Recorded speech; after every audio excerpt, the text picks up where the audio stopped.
നിങ്ങളുടെ ഓർമ്മകൾ ഞാൻ കുറച്ചൊരു പഴയ കാലത്തേക്ക് കൂട്ടിക്കൊണ്ടുപോവുകയാണ്. 1975 ഒക്ടോബർ 27. ഏതാണ്ട് നേരം പുലർന്നു വരുന്നതേ ഉള്ളൂ. തിരുവനന്തപുരം മെഡിക്കൽ കോളേജിൽ മലയാറ്റൂര് കെ ജയകുമാർ, ഏഴാച്ചേരി രാമചന്ദ്രൻ തുടങ്ങി സാഹിത്യ ലോകത്ത് അറിയപ്പെടുന്ന സർഗധനരായ കുറച്ച് അധികം ആളുകൾ വിഷാദരായി കൂട്ടിയും നിൽക്കുകയാണ്. ഓപ്പറേഷൻ തിയേറ്ററിൽ നിന്ന് ഡോക്ടർ വരാൻ കാത്തു നിൽക്കുകയാണ്. വയലാറിന് പ്രധാനപ്പെട്ട വയലാർ രാമവർമ്മ എന്ന കവിക്ക് പ്രധാനപ്പെട്ട ഒരു ഓപ്പറേഷൻ കഴിഞ്ഞിരിക്കുന്നു.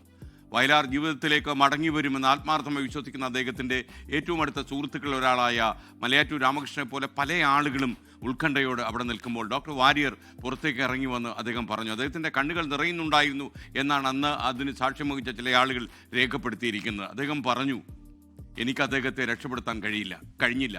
ഞാൻ പരമാവധി ശ്രമിച്ചു, പക്ഷേ കുട്ടൻ കടന്നുപോയി എന്നാണ് പറയുന്നത്. വയലാർ അന്തരിച്ചു എന്നുള്ള പേടിപ്പിക്കുന്ന നടുക്കുന്ന വാർത്തകൾ അതിൽ പകച്ചു നിൽക്കുകയായിരുന്നു കുറച്ചു നേരം മെഡിക്കൽ കോളേജിൽ തടിച്ചുകൂടിയ ആളുകൾ മുഴുവൻ. തിരുവനന്തപുരം മെഡിക്കൽ കോളേജ് ആശുപത്രിയിൽ നിന്ന് ആ വാർത്ത കാട്ടുതീ പോലെ പുറത്തേക്ക് വരുന്നു.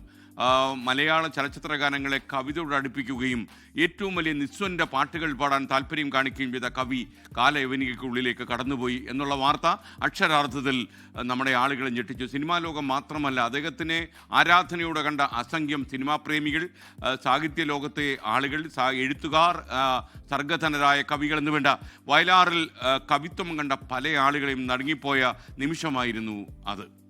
നമ്മൾ അറിയേണ്ട ഒരു കാര്യം, ഈ ചെങ്ങമ്പുഴ എന്ന് പറയുന്ന കവിയുടെ സ്വാധീനം പിൽക്കാലത്ത് വന്ന പല കവികളിലും ഉണ്ടായി. ഈ ചെങ്ങമ്പുഴ എന്നെ സ്വാധീനിക്കരുത് എന്ന് ആഗ്രഹിച്ച പല ആളുകളിലേക്കും ചെങ്ങമ്പുഴ സന്നിവേശിച്ചു എന്ന് ഒരു കാവ്യ ചിന്തയിലൂടെ പ്രശസ്തനായ ഡോക്ടർ സുനിൽ പി ഇളയിടം, ചിന്തയിൽ വെളിച്ചമുള്ള ഒരു എഴുത്തുകാരനാണ് അദ്ദേഹം പറയുന്നത് ഞാൻ ശ്രദ്ധിച്ചു. അദ്ദേഹം എൻ്റെ കവിതയിലേക്ക് കടന്നു കയറരുത് എന്ന് ആത്മാർത്ഥമായി ആഗ്രഹിച്ച കവികളുടെ ചിന്തയിലേക്കും കവിതയിലേക്കും പോലും കടന്നു കയറിയ ആളാണ് ചങ്ങമ്പുഴ കൃഷ്ണപിള്ള. അദ്ദേഹം 37 കൊല്ലം മാത്രമേ ജീവിച്ചുള്ളൂ. 37 കൊല്ലത്തെ ജീവിതകാലം കൊണ്ടാണ് ചങ്ങമ്പുഴ ഈ കാലം അത്രയും കവിതയിലെ വെളിച്ചമായി നിലനിൽക്കുന്നത്. അതുപോലെയാണ് വയലാറിൻ്റെ കാര്യവും.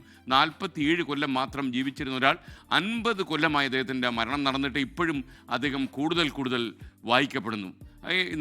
എന്നെ അത്ഭുതപ്പെടുത്തുന്ന ഒരു കാര്യം, ഓരോ കൊല്ലം കഴിയുമ്പോഴും വയലാറിനെ നമ്മൾ കൂടുതൽ തിരിച്ചറിയുന്നു, കൂടുതൽ വായിക്കപ്പെടുന്നു എന്ന് മാത്രമല്ല, അദ്ദേഹം ഒരു കണ്ടംപററിയായി ജീവിക്കുന്നു എന്നുള്ളതാണ്. എപ്പോഴും എല്ലാ കാലത്തും, അതായത് പുതിയ കാലത്തും ആധുനികത വന്ന ഈ കാലത്തും ഒക്കെ അദ്ദേഹം വായിക്കപ്പെടുന്നു. നമുക്കറിയാം, ഇടതുപക്ഷം ശക്തിപ്പെടുകയും തൊഴിലാളി വർഗം ശക്തി പ്രാപിക്കുകയും ഒരു മധ്യവർഗ നിര മുന്നോട്ട് വരികയും ചെയ്തൊരു കാലത്തിൻ്റെ തേരാളികളിൽ ഒരാളായിരുന്നു വയലാർ രാമവർമ്മ. പുന്നപ്ര വയലാറിനൊക്കെ സാക്ഷ്യം വഹിക്കാനും ഒക്കെ കഴിഞ്ഞ, അതുപോലെ ഈ വിപ്ലവബോധം ഉണ്ടാക്കുന്ന ചിന്തകൾക്ക് സാക്ഷ്യം വഹിച്ച വയലാറിൻ്റെ മണ്ണിൽ പിറവിയെടുത്ത വയലാർ എന്ന കവി പിന്നെയും ജീവിക്കുക എന്തുകൊണ്ട് എന്ന് നമ്മൾ ആലോചിക്കണം.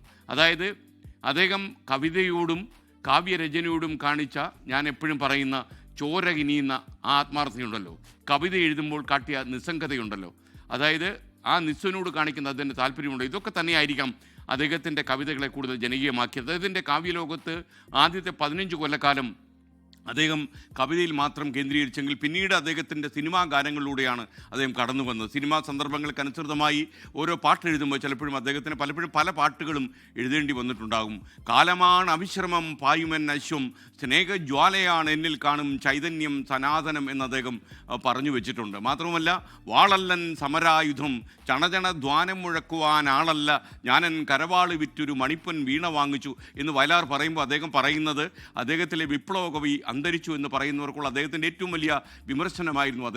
അദ്ദേഹം പറഞ്ഞത് കമ്മ്യൂണിസ്റ്റ് മാനിഫെസ്റ്റോയോ അല്ലെങ്കിൽ കാർൽ മാർക്സിൻ്റെ തത്വശാസ്ത്രത്തെയോ താൻ സ്നേഹിക്കുമ്പോഴും അദ്ദേഹത്തിലെ മാനുഷികത ഉയർത്തിപ്പിടിക്കുന്ന കാവ്യശകുലം അദ്ദേഹം എഴുതി. സ്നേഹിക്കയില്ല ഞാൻ നോവും ആത്മാവിനെ സ്നേഹിച്ചിടാത്ത ഒരു തത്വശാസ്ത്രത്തെയും എന്ന് വയലാർ എഴുതി പാടുമ്പോൾ അദ്ദേഹത്തിൻ്റെ ഫിലോസഫി വളരെ വ്യക്തമാണ്. ഞാൻ ഈ പറയാൻ കാര്യം, നമ്മൾ എത്ര കാലം ജീവിച്ചു എന്നുള്ളതല്ല, എങ്ങനെ ജീവിച്ചു എന്നതാണ് ഏറ്റവും പ്രധാനപ്പെട്ട കാര്യം. 47 കൊല്ലം മാത്രം ഭൂമിയിൽ ജീവിച്ച വയലാർ 50 കൊല്ലങ്ങൾക്കിപ്പുറവും ഓർമ്മിക്കപ്പെടുന്നുവെങ്കിൽ അദ്ദേഹം കാണിച്ച കവിതയോടുള്ള ആത്മാർത്ഥതയാണ്, അദ്ദേഹത്തിൻ്റെ കവിതകളിൽ കാണുന്ന സോഷ്യൽ റെസ്പോൺസിബിലിറ്റിയാണ്.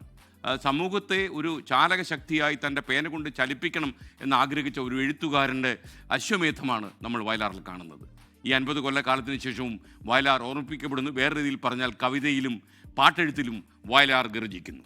യെസ്, ഈ ഒരു ചിന്തയോടെ നമ്മൾ പ്രവർത്തിക്കുന്ന മേഖലയിൽ നമ്മൾ യാതൊരു രീതിയിലുള്ള അവധാനതയുമില്ലാതെ പണിയെടുക്കണം എന്നുള്ള വയലാറിൻ്റെ കാവ്യ ജീവിതത്തെ അനുസ്മരിപ്പിച്ചുകൊണ്ട് ഞാൻ ആവശ്യപ്പെടുമ്പോൾ അതോടെ നമുക്ക് ഇന്നത്തെ സുഭാഷിതം അവസാനിപ്പിക്കാം. ലോകത്തെവിടെയായാലും ഏത് സമയത്തും 24 വാർത്തകളും ഓഗ്മെന്റഡ് റിയാലിറ്റി പാക്കേജുകളും എക്സ്പ്ലെയിനറുകളും വിശദമായി കാണാൻ ഞങ്ങളുടെ യൂട്യൂബ് ചാനൽ നിങ്ങൾക്ക് സബ്സ്ക്രൈബ് ചെയ്യാം.